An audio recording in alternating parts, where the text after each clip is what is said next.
Oferecimento. E você, tá esperando o quê pra ter a primeira vez com uma devassa? Beba com respeito e moderação. Garantindo a sua satisfação com qualidade e economia que você merece. Olá, São José do Rio Preto. Estamos chegando até você com muita informação e entretenimento em meia hora. E no mês de dezembro é um mês de balanço, de avaliação. E a nossa pauta do programa desta semana, nós vamos discutir e avaliar a Câmara Municipal de São José do Rio Preto. Nós convidamos aquele que o programa Sérgio Parada reputa como o vereador mais bem avaliado do Legislativo rio-pretense. A meu lado, Dr. Renato Pupo. Dr. Renato, é um prazer tê-lo aqui conosco. É um privilégio, uma alegria nossa. Obrigado, Sérgio. O prazer é meu estar aqui com você, falando com os seus telespectadores. Estou aí concluindo um ano de meu primeiro mandato na Câmara Municipal e fico feliz pelas suas palavras. Queria agradecer pela avaliação que você fez. Eu acho que não fiz nada de extraordinário até o momento. Estou apenas sendo fiel àquilo que eu cumpri, que eu prometi fazer na minha campanha, que é trabalhar com seriedade na defesa dos interesses coletivos, na defesa dos interesses dos munícipes rio-pretenses. E é isso que eu estou fazendo. Fico feliz quando ando pelas ruas, vejo que as pessoas têm reconhecido essa seriedade no meu trabalho e agora esse reconhecimento de sua parte que me alegra ainda mais. Doutor, o senhor preside a Comissão Especial de Inquérito, né, que está prestes a concluir, chamando a CI da Saúde, que apura aí supostas irregularidades na saúde rio-pretense. O que é que nós podemos esperar de concreto dessa apuração? Bom, esta CI, ela avançou bastante. Ela encontrou muitas dificuldades no começo. Só precisou até de impetrar mandado de segurança. Exatamente. Enfim. Como que foi esse episódio todo, doutor? Bom, nós tínhamos ali o pedido para a criação da CEI e a Câmara, numa manobra da base governista, tentou impedir. A Constituição fala que deve ser respeitada a vontade da minoria. Tendo 1/3 de assinatura, já deve ser instalada a CEI. O regimento interno vai um pouco além e fala que o plenário deve votar os requisitos, e deixa bem claro, tão somente os requisitos. Ou seja, é preciso ver se tem um fato determinado, para evitar que se instaure, por exemplo, vamos instalar uma CEI para investigar a Secretaria da Saúde, ou a Secretaria de Esportes, ou a Secretaria de Assistência Social. Então, um fato determinado. O regimento fala em votar o fato determinado, os requisitos, fato determinado, número de participantes e tempo. E tudo isso tinha no nosso requerimento. Mas o plenário, numa manobra da base, acabou obstando a instalação.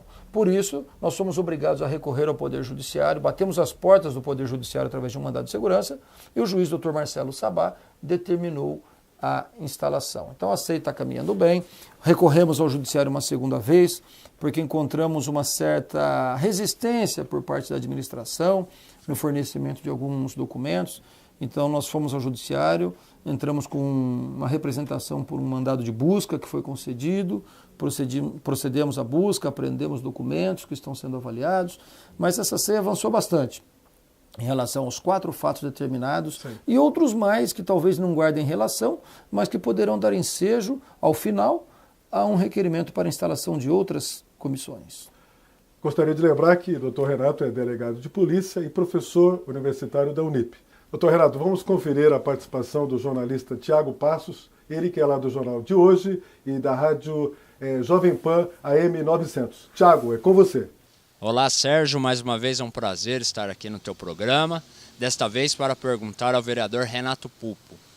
Renato, a disputa pela presidência da Câmara mudou os rumos da sua carreira política? Bom, não mudou muita coisa, não, talvez nada na minha atuação, porque eu entrei no Poder Legislativo para ser um vereador independente. Foi o que eu me propus a fazer e é o que eu tenho feito. Me chamam de oposição porque o atual administrador do município não gosta de ser contrariado, mas eu sou independente. Fui convidado pelo prefeito, sim, porque o meu partido integrou a base de apoio do Rodomiro. Fui convidado para ser presidente da Câmara, candidato à presidência da Câmara. E houve uma manobra para que eu não ganhasse. Isso não mudou nada, apenas me deixou ainda mais independente. Meu partido, como integrante da base, havia sido convidado, sim, para integrar o secretariado. Não houve essa reunião no gabinete do prefeito para tratar especificamente desse assunto. Mas havia, sim, uma inclinação do prefeito para contemplar o partido com até 2 secretarias. Uma da saúde, para que o doutor Eleusis pudesse indicar alguém da área, e uma outra que chegou a ser cogitada, inclusive Secretaria de Trânsito, Transporte e Segurança, que me foi oferecida e eu disse que não, que eu fui eleito para ser vereador.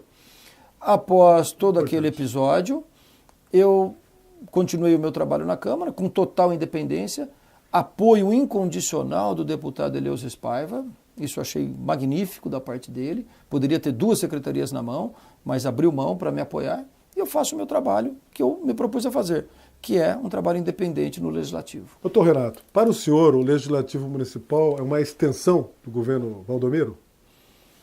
Absolutamente. São coisas distintas. A própria Constituição trata dessa forma, fala da independência dos poderes, né? Os poderes são harmônicos, claro, tem que trabalhar em sintonia, o Executivo depende do Legislativo, por isso acho que tem que ter essa harmonia, mas são independentes. Então não dá para chamar de extensão nem de continuidade, mesmo porque uma das funções do Poder Legislativo é fiscalizar o Poder Executivo. Grande e eu acho, né? exatamente, mas me parece que muitos vereadores, muitos legisladores, né, não só a nível municipal, mas também a nível estadual, a nível nacional, se esquecem ou não querem se lembrar de que tem esse dever. Isso não é um direito, não é um dever, é uma obrigação. Então, por isso, a gente tem que bater muito na tecla da independência dos poderes. Ok. Doutor Renato, vamos a mais uma participação do jornalista Tiago Passo. Renato, qual a análise que você faz da declaração do presidente do Legislativo, Paulo Paulera, de ser integrante do Valdomiro Futebol Clube? Lamento, já disse isso ao presidente e já falei a mesma coisa da tribuna, justamente porque quebra a independência dos poderes, a tripartição dos poderes que nós abordamos aqui hoje. Eu acho que o Paulo Paulera, cidadão, pode ter as suas preferências, mas o presidente de um poder não pode fazer uma declaração como ele fez. Doutor Renato, segundo informações, o Executivo Municipal pretende fazer uma reforma aí no seu secretariado. O PSD, o partido que o senhor pertence, que é liderado aí pelo deputado federal Eleuzes Paiva, estará disposto a sentar na mesa aí para discutir essa reforma do secretariado? Olha, eu não faço parte da executiva do partido. Nosso partido é presidido pelo empresário Denilson Marzocchi. O doutor Eleuzes Paiva é o presidente de honra, porque foi quem montou o partido. Eu, obviamente, sou consultado sobre as questões relevantes que envolvem o partido. E não fui consultado até agora a respeito disso. Mas eu acho muito difícil, pelo rumo da política riopretense, o partido está cada vez mais distante da administração, não por opção, mas pelas circunstâncias, por isso eu acho pouco provável. Doutor Renato, como que o senhor avalia aí a sua produção parlamentar e o que é que o munícipe, os seus eleitores, poderá esperar aí para o próximo ano? Devem esperar o mesmo trabalho sério, combativo. Eu na Câmara tive alguns dissabores, algumas frustrações, as coisas ali são um pouco diferentes do que eu imaginava. Eu entrei com um idealismo muito grande e continuo tendo esse ideal, mas não é o que eu vejo na maioria dos meus companheiros. Mesmo assim, eu considero positivo esse primeiro ano. Eu acho que o vereador deve ser analisado não só pelo que ele faz, pelo que ele aprova, mas pelo aquilo que ele consegue evitar. E uma das coisas que eu evitei na Câmara, e eu considero bastante relevante, foi a compra de um veículo para cada vereador. Foi um episódio marcante, porque quando isso estava em discussão, eu fui à tribuna, combatendo com veemência, e a base esvaziou o plenário, me deixou falando sozinho, aquela sessão foi encerrada, mas... Por falta de quórum, o pessoal fugiu. Mas eu me considerei um vitorioso, porque a partir daquele momento, o assunto caiu no esquecimento, eles desistiram da ideia. Então eu acho isso muito importante. Mesmo sendo da base, mesmo sofrendo alguns boicotes em plenário, eu consegui aprovar alguns projetos. Queria destacar um, que é o que proíbe o ressulcamento de pneus. Isso é uma prática perigosa, eu como delegado de polícia tenho conhecimento disso. O ressulcamento de pneus, para quem não sabe, consiste na riscagem, que é o aprofundamento dos sulcos dos pneus carecas para dar a eles uma aparência de novo. Isso é um perigo, esse pneu estoura, mata famílias. E eu consegui aprovar um projeto que já é lei, foi vetado, nós derrubamos o veto do prefeito, existia toda uma movimentação para manter o veto, mas eu da tribuna consegui reverter isso, e hoje é lei. Então, qualquer estabelecimento comercial que for pego ressulcando pneus ou comercializando pneus ressulcados, estará sujeito, inclusive, à perda do alvará.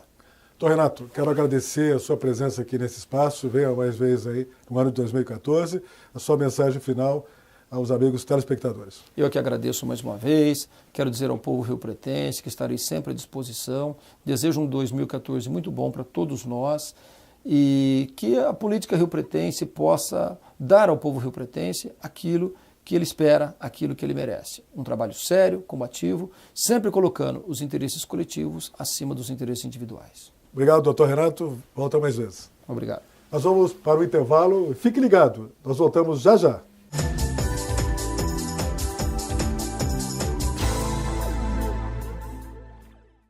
Eu sou o Deco Silva, eu tenho 30 anos e vai ser a minha primeira vez. Tá sabendo do Deco Silva? Primeira vez aos 30 anos. Você acredita? 30 anos vai ter a primeira vez hoje. Ao vivo, direto da casa de Deco Silva. 30 anos, sua primeira vez.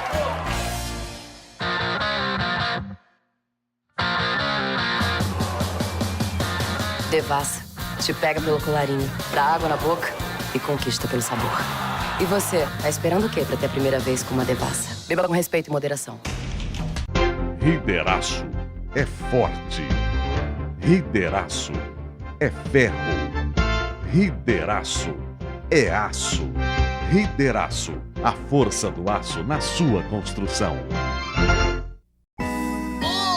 Natal chegando com as ofertas da semana especial de Natal. Oh, oh, oh, oh. Feliz Natal! Oh, oh, oh. Na segunda, espetacular.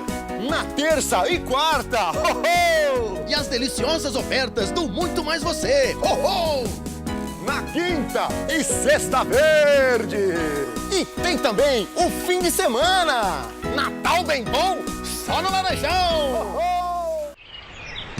Viver é mais que estar aqui, é fazer parte, é se sentir. Natureza, bem-estar, uma família, um lugar, no mesmo gosto se encontrar. Mais saúde pra você, Suquis, a fruta pronta pra beber. Suquis, a fruta pronta pra beber, agora também em embalagem Kids. A Urbis está licenciada numa produção industrial diferenciada, atuando na área educacional com móveis escolares. Disponibiliza também todo tipo de mobiliário corporativo e móveis personalizados. Urbis Soluções Urbanas, a marca da cidade. Avenida Miguel Dama, 1280. Fones 17 3215 2014 e 3215 7746. São José do Rio Preto.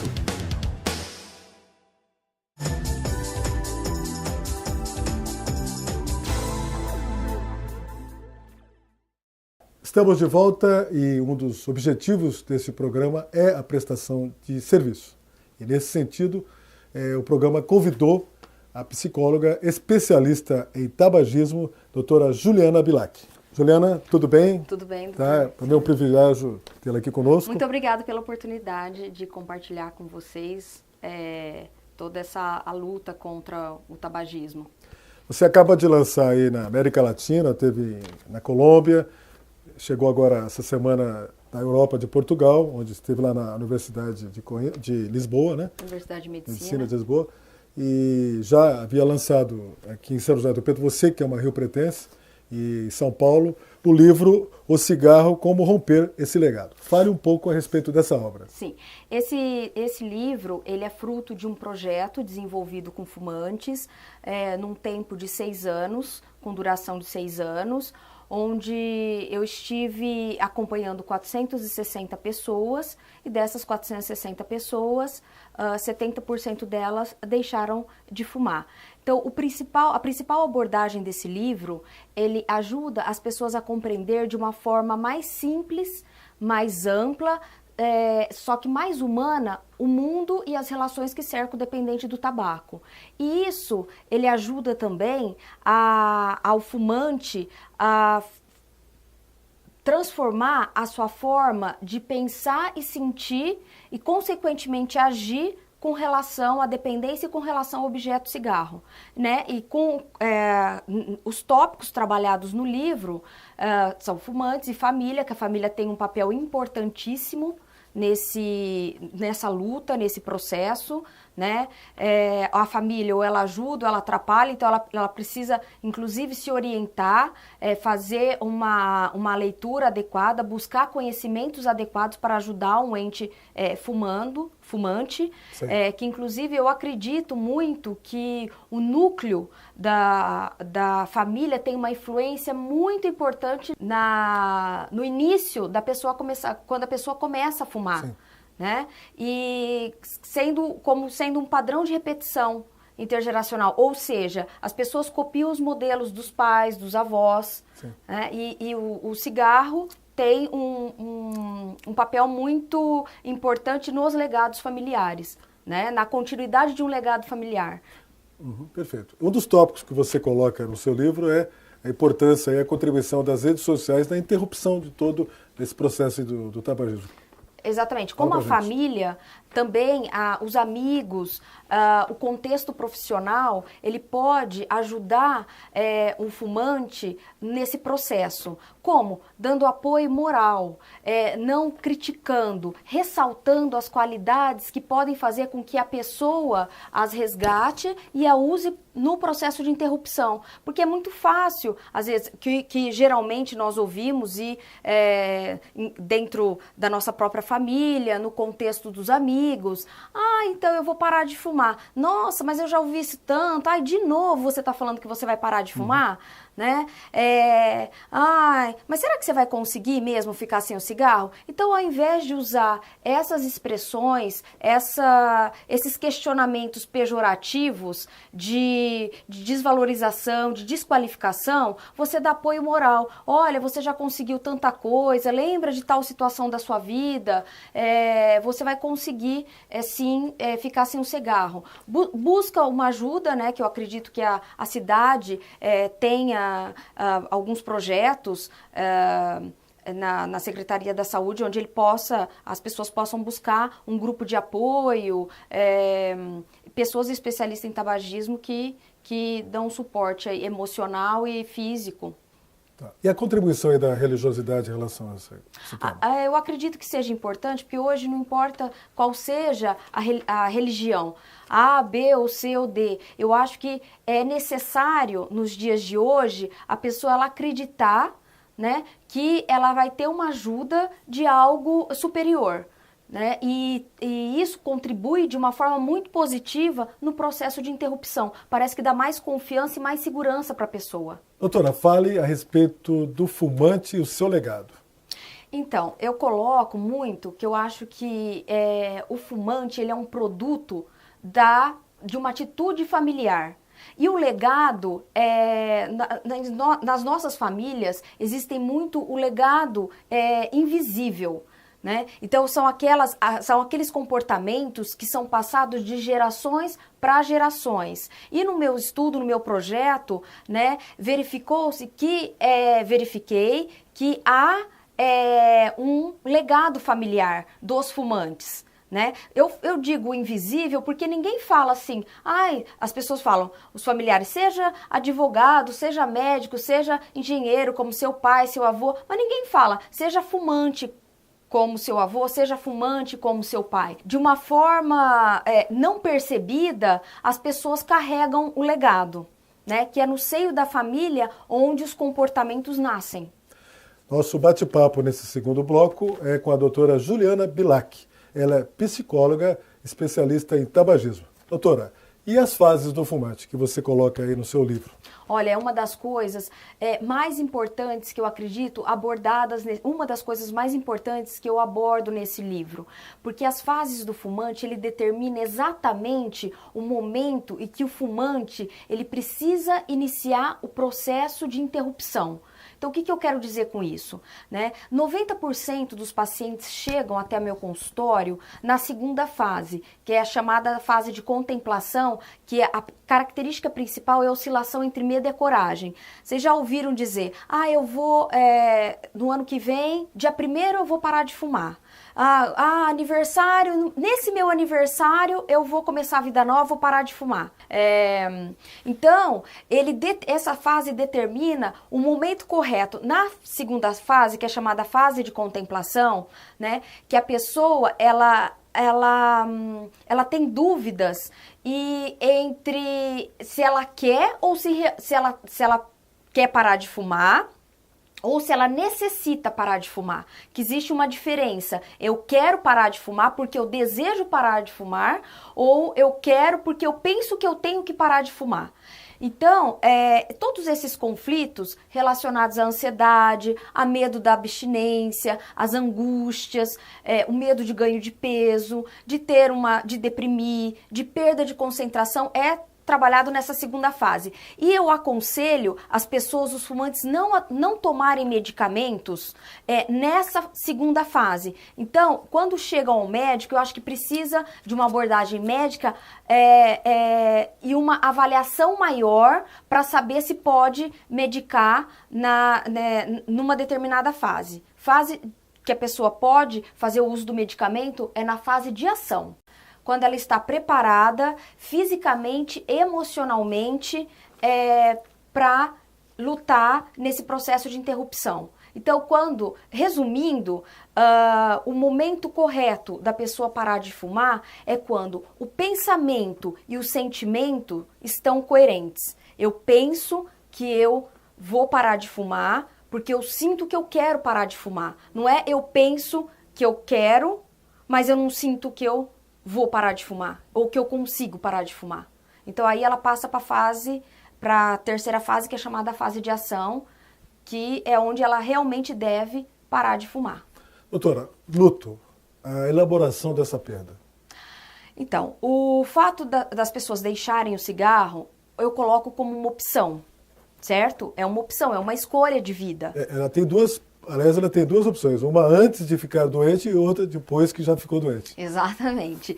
E quando a pessoa para de fumar, né, as sensações são parecidas com a perda de um ente querido, de uma morte. Apesar que a morte é algo que nós não temos controle, nós não sabemos como vai acontecer. E a questão do cigarro, você escolhe o momento que você vai deixar o cigarro, né? No seu livre-arbítrio, você escolhe o momento. Subjetivo. Mas naturalmente, como numa morte de um ente querido, de um amigo, o fumante vive a perda também, faz o luto também do cigarro. As fases são as mesmas, os sentimentos são os mesmos e os pensamentos também. Bem, doutora, cigarro, como romper esse legado? Fale um pouco mais do seu livro para que a gente possa finalizar esse quadro. Então, o livro, ele ajuda as pessoas, né, a fazer uma transformação na forma de pensar e sentir e, consequentemente, se comportar com relação ao cigarro. E esse livro não é só para fumantes. O livro, ele ajuda as outras pessoas que querem ajudar um ente, um amigo fumante. E esse livro, ele é fruto, em primeiro lugar, de um desejo, né, que eu tenho desde criança, de ser escritora, né, de escrever sobre assuntos que possam ajudar as pessoas num determinado problema, né, que hoje o tabagismo não é nem uma epidemia, é uma pandemia, né?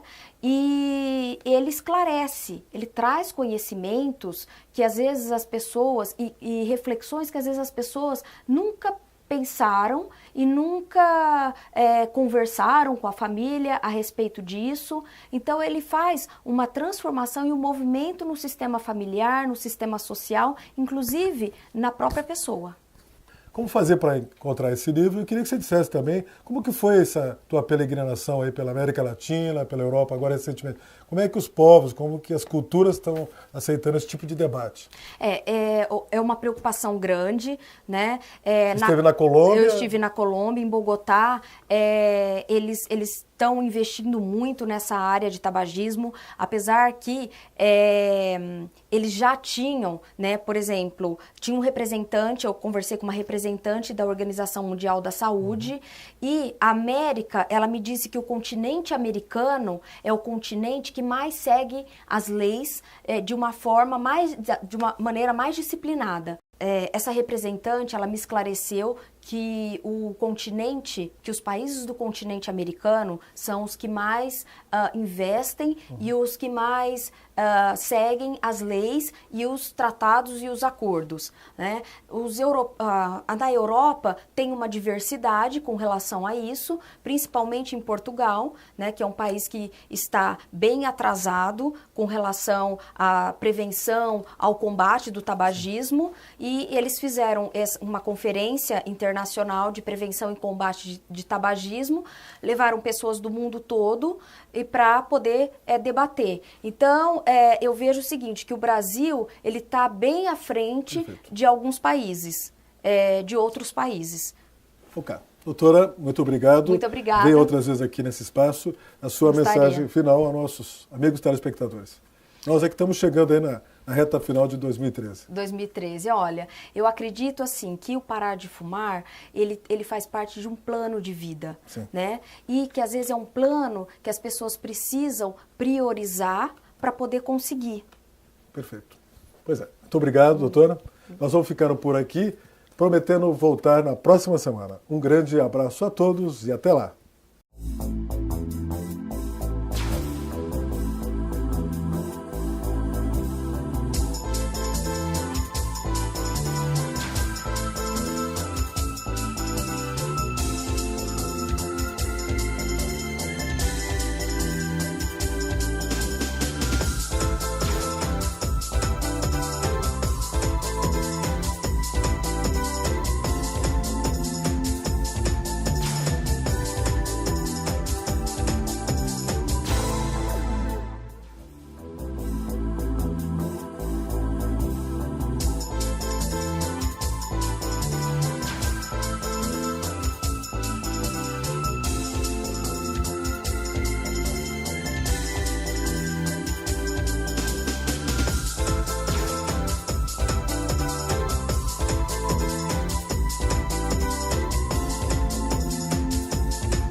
Oferecimento. E você, tá esperando o quê para ter a primeira vez com uma devassa? Beba com respeito e moderação.